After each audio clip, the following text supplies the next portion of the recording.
하프 마라톤 풀코스의 절반을 달리는 마라톤을 하프 마라톤이라고 합니다. 이 하프 마라톤은 얼마나 빨리 달릴 수 있냐, 이런 스피드를 가지고 있어야 되고요. 뿐만 아니라 21.1km를 달리기 위한 충분한 지구력도 확보해야 합니다. 절대 쉽지 않은 거리라고 생각합니다. 이렇게 하프 마라톤을 충분히 완주하기 위해서는 어떠한 달리기 훈련이 필요할까요? 이번 영상은 하프 마라톤을 위한 달리기 훈련 방법에 관한 이야기입니다.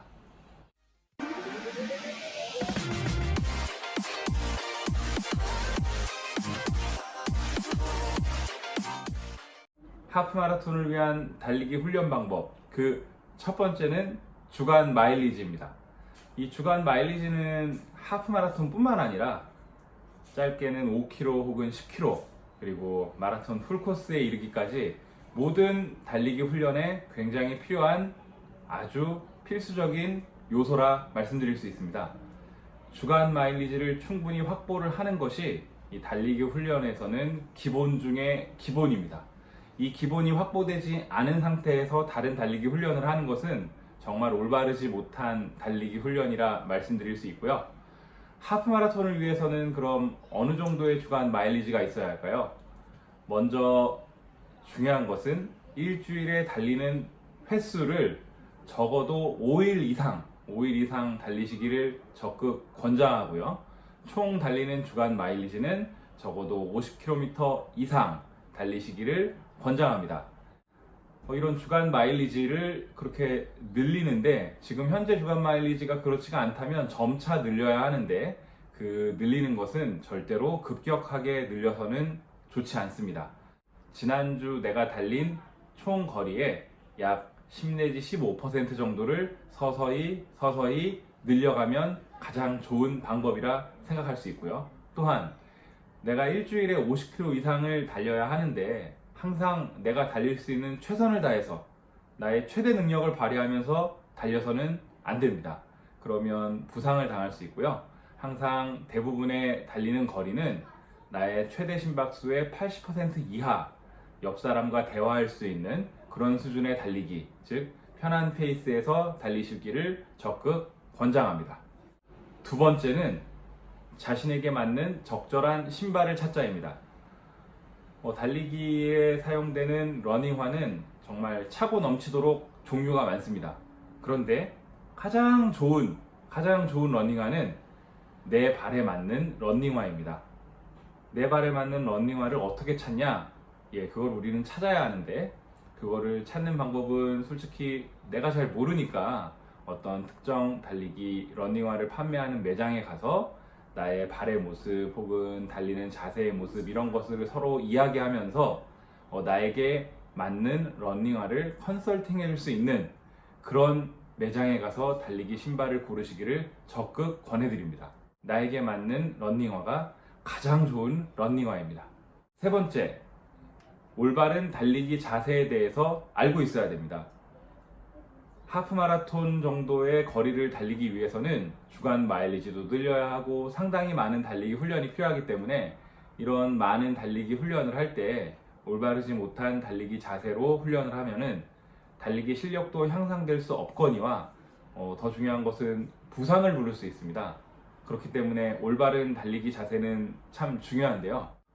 첫 번째는 내가 달릴 때 착지 시 가해지는 충격이 내 몸에 가장 적게 가해지는 그러한 방법을 찾아야 합니다. 두 번째는 달리면서 내가 사용하는 에너지가 온전히 앞으로 달려나가는 그쪽으로만 사용돼야 합니다. 이 두 가지를 유념하신다면 올바른 달리기 자세를 찾으실 수 있지 않을까, 그렇게 생각합니다. 네 번째, 다음 몇 가지 달리기 훈련 방법을 소개하여 드립니다. 첫 번째, 템포런입니다.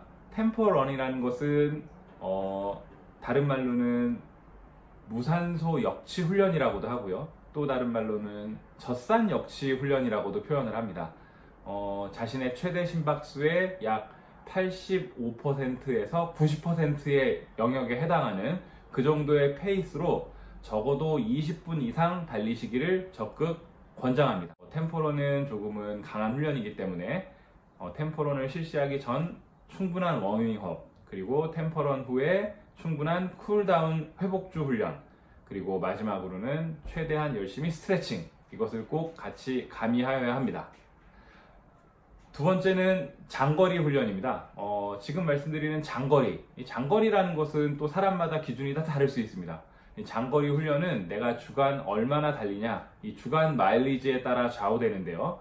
나에게 적정한 장거리 훈련의 거리는 주간 마일리지, 총 주간 마일리지의 약 30% 이하, 그것이 적정한 자신의 장거리 훈련 거리라고 생각합니다. 예를 들어 내가 달리는 주간 마일리지가 약 50km다.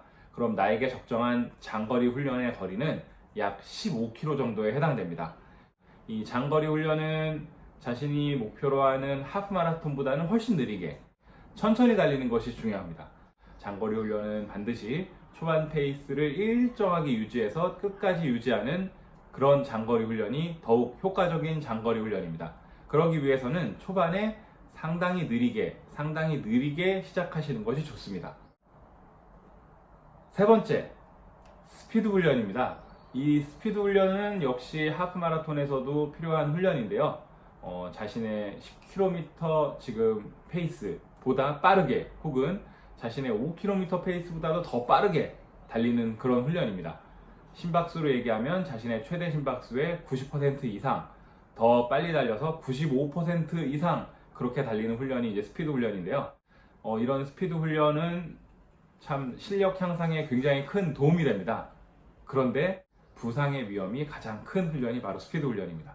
이 스피드 훈련 역시 충분한 워밍업, 그리고 훈련을 마치고 나서 충분한 회복 훈련, 스트레칭, 이런 것이 필수적입니다. 지금 말씀드린 템포런, 장거리 훈련, 그리고 스피드 훈련, 이 세 가지 훈련은 굉장히 몸에 부하를 많이 줄 수 있는 훈련입니다. 각각의 훈련은 일주일에 1회 정도 하시는 것을 권장합니다. 하프 마라톤은 여기서부터가 진정한 어떤 마라톤의 맛을 본다 라고 말씀드릴 수 있는데요.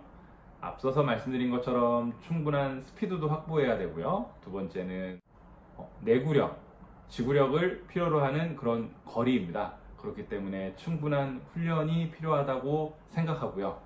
앞서 말씀드린 하프 마라톤에 필요한 훈련을 충분히 갖추고 있다면 하프 마라톤 대회에 참여하셔서 충분히 그 대회를 즐기며 즐거운 달림을 하실 수 있지 않을까, 그렇게 생각합니다.